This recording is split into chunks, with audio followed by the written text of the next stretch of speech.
Order for what to say. But then you say ho ye. And that's also you share a Adom TV. And Nkuranhyensem dwuma die so. Ma me mienu enda Nyankopon ase. Se wo hine ne prokese no na yete nkwam. Ne yesire ne se ode ne yire nsuo begu ye so. Ne ya bra bode ye be na da nyina be wie peyo amaye. Yenye so amen. Osomfo Apostle Dr. Anita Kotego enam tedwamu. Ena so me koso aka wo se onyame bo ma yedie. Onyame bo ma mpunchuo. Enti essence enti no ode bibi dua wo mu abama wa yie. Enye sika. Enya ahonyade na nyansa ne adwene a ode to adwene pro so no. Ena bama wo yedie. Let me begin by saying that if you change the way you look at things, the things you look at will change. If you can change the way you look at things, the way you understand things, the way you reason, things will change. So what you mean as sakre mu kwa afa so ekire nyoma ase. But me sakre mu kwa afa so ehuru nyoma. Anama ehuru no besisa. One ka kire wo say we ye papa ene bone. One kire say we the ed ne, we the nyadene. One kire say we obetimi ayo na wontimi nye. E wadwene. Many of us have grown to accept the fact that there are things we cannot do. There are things that we cannot even do, so we don't even attempt to do it. It's a lie. Everything is possible, good or bad, but choose what is good and what is right. You see, person anamontio, they have different types of mindset. Adwene a adwumopo a ye wono nso bebre ye wono ben senso. Baako a fear mindset. A fear mindset is focused around what could go wrong and what others will think. Adwinpo bo ha ye fe ne ehu mindset. Da bia ko bibia wo dwi me ko enye yie, me ko kan enye yie, me suro, me ko yamanfo be sere me. Sa mindset no e kan wo hye. Wo bi atochene. Me na brante bi o hye ababa wa bi. Baba no ye ne fe. Ababa no kwa hu abrante no so opa baba brante na asem. Ba brante no osuro se okokan.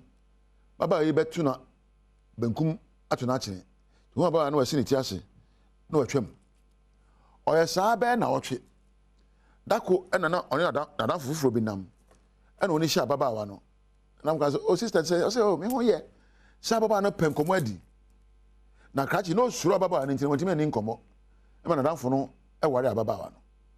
Sometimes our fear factor becomes our limiting factor to our progress. Ehu and a can share.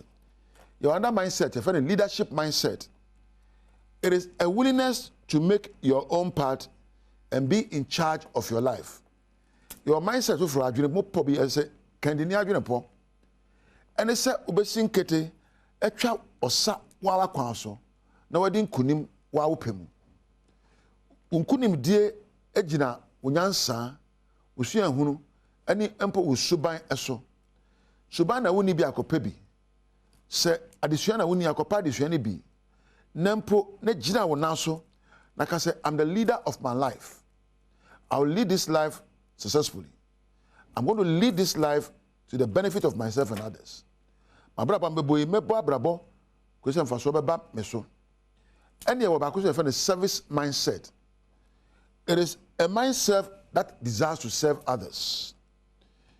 It's a mindset that deserves to make a difference in my world and in those around me. Service. Osum and the damage process. Some sumobi. Some may be in my brother adasronko. Wano. Any of what be so a slavery mindset. And qua. Media means some for Tamunti, some famanco. Media me go school that. Media me fair crap. Media me say.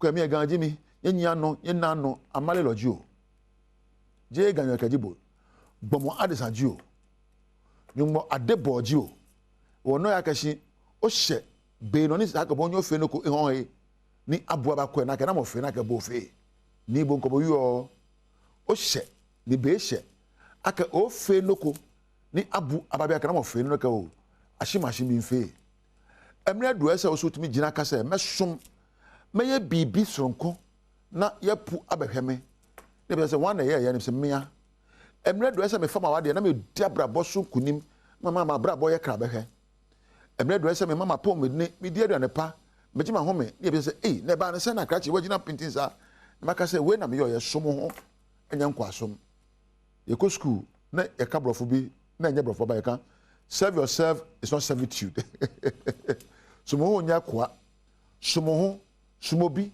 na ma abrabo so manfa so ma wankasa na obi make a difference in the life of somebody, make a difference in your own life. Bibi wo ha ba yu ama obi na waka wo dan kwamba enya kasa abeka enne ya abeda na die na we kasa krachi wo ha na odin kai ama wo. You serve people.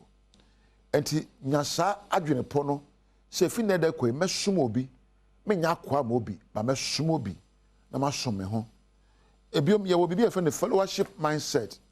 Media amanfo nye ye na me ndi omachi media amanfo nye ye na me mo obose media amanfo nye bi na media me ni achi na me mo say dabi. God made you to dominate. God made you to be fruitful. God never made you to be a follower. Enti wonyo obi asa oye dini oye obedi obi achi a kadi nyankopon achi na di emposompa achi men nini pa achi di onyame achi. If you need to be a follower, have a fellowship with God. Have a fellowship with those who have wisdom. Have a fellowship with those who can give you good counsel. And fellowship with those who can mentor you. That's only. Don't follow people just for following sake. Now politician be aba now they actually them fam kontiba enu nya follower. Enu sabe e bonsam fellowship. Enu yen kodin kwa asam sabe tafrache e bonsam fellowship. But if you want to follow people, follow wisdom. Follow godly behavior. And follow service. And follow positive thinking. And follow goodness and mercy. And your life will yield fruits. Follow love and be loved. Follow truth and be truthful. Di odoachi na da odoadi. Di nokurachi na da nokuradi. Men follow ntro. En follow pesemunkumenya. En follow sabe ehubra. En follow empo woni asabe woni nyansa achi. Penyansani na follow no wate. Said ni take so follow me abeyi. Follow bi o hye unkuran. Na follow bi obebo abaso akase obetima yo. Na follow onyankopon sempa no na ebeyi opeye. Ebe me obi bi afa na godly mindset. And your evil mindset. You can't godly mindset adwene a ne nyina so e nyankopon ayesusudua. Adwene a ne nyina so e de pepepe yo. Nokure any empo ensempa ayesusudua. And your evil mindset.